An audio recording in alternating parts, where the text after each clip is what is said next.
नमस्कार। मैं जन्मता शिवम गौतम। दिल्ली में चुनाव होने वाले हैं और इसको लेकर जिस तरीके की सरगर्मी दिल्ली में देखने को मिल रही है, उसके बाद लोगों की समझ में नहीं आ रहा है। तमाम जो आकलन करता है वो भी नहीं पता कर पा रहे हैं कि दिल्ली में आखिर दिल्ली का चुनाव जीतेगा कौन।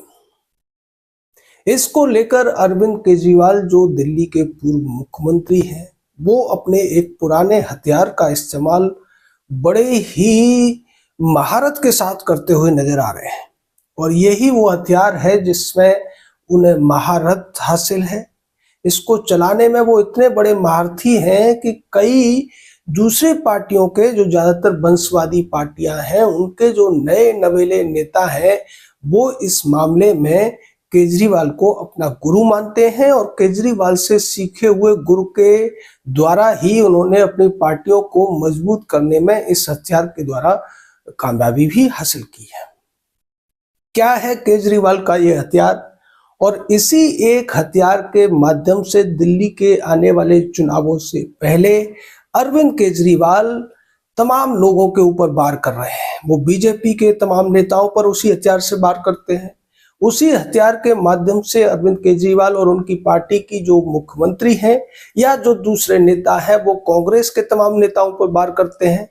उसी हथियार का इस्तेमाल अरविंद केजरीवाल और उनकी पार्टी एलजी के खिलाफ करती है। उसी हथियार का इस्तेमाल अरविंद केजरीवाल की पार्टी जो दूसरे अन्य लोग हैं, चाहे वो आरएसएस के प्रमुख हो मोहन भागवत या दूसरे अन्य नेता हों जिनसे उन्हें खतरा लगता है, उन सबके खिलाफ उस हथियार को चलाने की कोशिश की जाती है या उस हथियार को चलाया जाता है।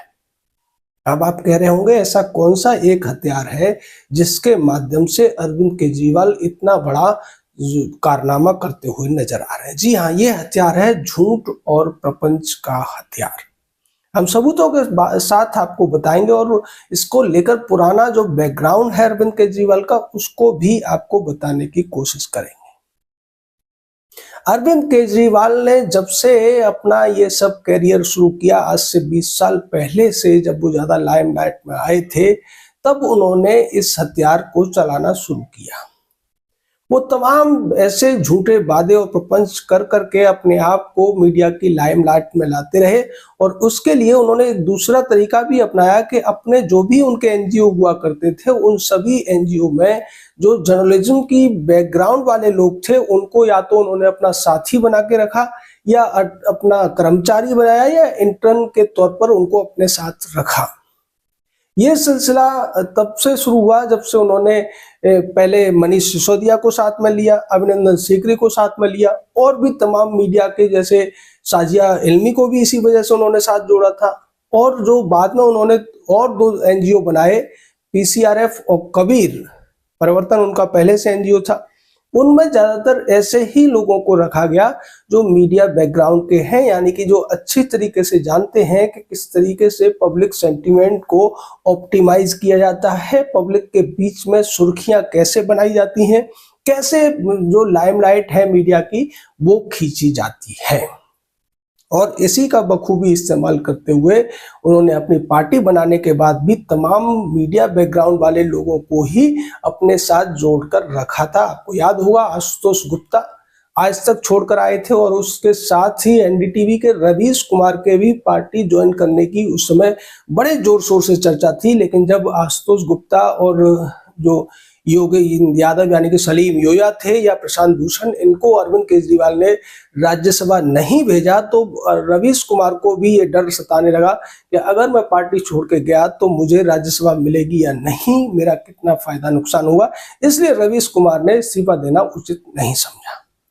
उससे बाद में भी अरविंद केजरीवाल ने अनुराग हांडा जैसे तमाम जो पत्रकार बैकग्राउंड के लोग थे, उनको या तो अपनी पार्टी में शामिल कर लिया या फिर उनको उनके ही चैनल में रहते हुए अपने पेरोल पे उन्होंने रखा। तमाम बड़े चैनलों के तमाम बड़े पत्रकार जो ज्यादातर अरविंद केजरीवाल की पार्टी को या उनको कवर करते हैं, उन सबके जिस तरीके से केजरीवाल से संबंध है और जिस तरीके से वो उन्हीं की बातों को आगे बढ़ाते हुए दिखते हैं बिना कोई प्रश्न किए, उससे साफ पता चलता है कि वो केजरीवाल के लिए क्यों काम करते हैं। अब इसी हथियार का सहारा लेते हुए केजरीवाल ने पहले संदीप दीक्षित और कांग्रेस पर यह आरोप लगाया कि बीजेपी उनको पैसा दे रही है। हालांकि ये जो मामला है उल्टा पड़ता हुआ दिख रहा है। संदीप दीक्षित ने अब स्पष्ट कर दिया है कि चूंकि पूर्व प्रधानमंत्री मनमोहन सिंह की डेथ हो गई थी उस दिन, जिस दिन आतिशी और संजय सिंह ने प्रेस कॉन्फ्रेंस करके उन पर आरोप लगाए थे, इसलिए अब वो 5-6 दिन बाद इस मामले को लेकर कोर्ट जा रहे हैं और केजरीवाल की पार्टी की मुख्यमंत्री और उनकी पार्टी के राज्यसभा सदस्य के खिलाफ 10 करोड़ का सिविल और क्रिमिनल डिफेमेशन का केस करेंगे। और इसमें से उन्होंने कहा कि 5 करोड़ वो पॉल्यूशन के लिए देंगे और 5 करोड़ देंगे दिल्ली के दूसरे जो काम है उनके लिए, यमुना सफाई के लिए। तो ऐसा कह के संदीप दीक्षित ने केजरीवाल के जो पार्टी के लोग हैं उनकी नींदें उड़ा दी हैं। लेकिन केजरीवाल इससे डरते नहीं है, क्योंकि मीडिया मैनेजमेंट उनसे अच्छा आज की डेट में भारत में कोई नहीं कर सकता है। हालांकि ये आरोप प्रधानमंत्री और उनकी पार्टी पर लगाए जाते हैं, लेकिन वास्तव में जो अगर मीडिया मैनेजमेंट का हुनर अरविंद केजरीवाल के पास है वो किसी के भी पास नहीं है। यही वजह है कि केजरीवाल पर कितना भी बड़ा खुलासा हो जाए, कितना भी बड़ा आरोप लग जाए, कोर्ट की कितनी भी बड़ी टिप्पणी आ जाए, उसके बावजूद केजरीवाल जो भी झूठ प्रपंच परोसते हैं मीडिया उसको ज्यों का त्यों दिखाता है और जितनी देर वो चाहते हैं उतनी देर ही दिखाता है।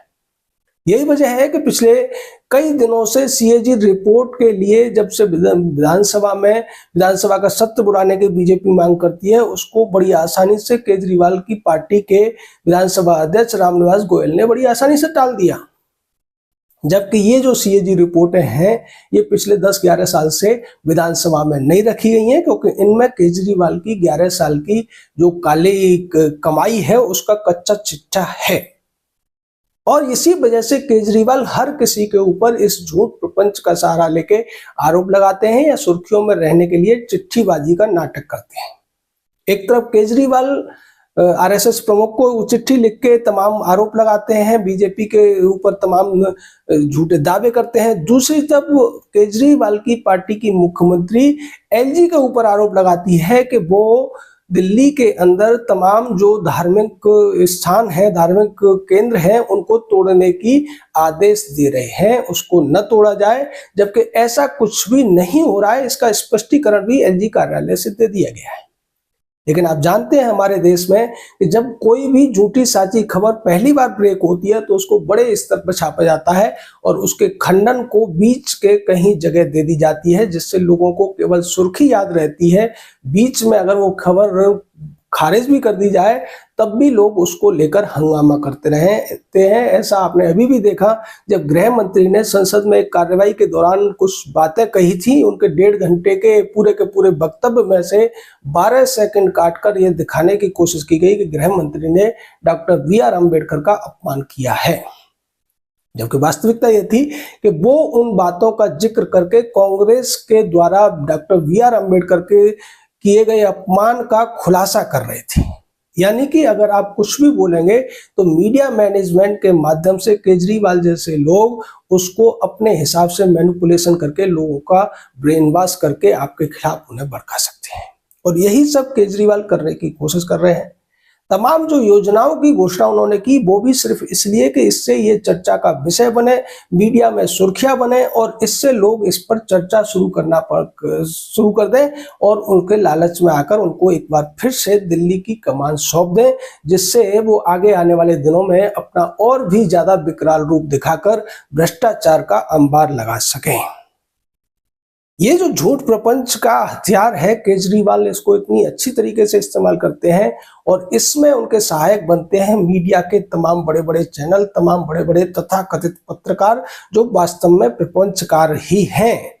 वो उनको मुद्दा मुहैया कराते हैं और इसके माध्यम से केजरीवाल या उनकी पार्टी के खिलाफ जो भी खुलासे होते हैं, जो भी भ्रष्टाचार के दावे होते हैं, उन सबको साइडलाइन कर दिया जाता है और प्रायोजित इंटरव्यू दिखाए जाते हैं। अभी पिछले दिनों देखा गया कि कई चैनलों पर एक ही सवाल बार बार केजरीवाल से सामने वाला रिपोर्टर पूछता है और केजरीवाल हर चैनल पर उसका एक ही जवाब देते हैं। ये जानबूझकर इसलिए किया जा रहा है कि केजरीवाल के ऊपर जो आरोप लगे उनको खारिज किया जा सके। ऐसा केजरीवाल ने 2013 में भी किया था, जब इनके खिलाफ दिल्ली के हर मोबाइल पर एक मैसेज चलता था कि केजरीवाल भ्रष्टाचारी है, इसके झांसे में मत आइए। केजरीवाल ने उस व्यक्ति का नाम लिए बगैर उस मैसेज का हर इंटरव्यू में सवाल पूछवाया और ये कहकर उसको खारिज किया कि ये बीजेपी करा रही है, ऐसा एक और मैसेज आएगा, ये आदमी झूठ बोल रहा है।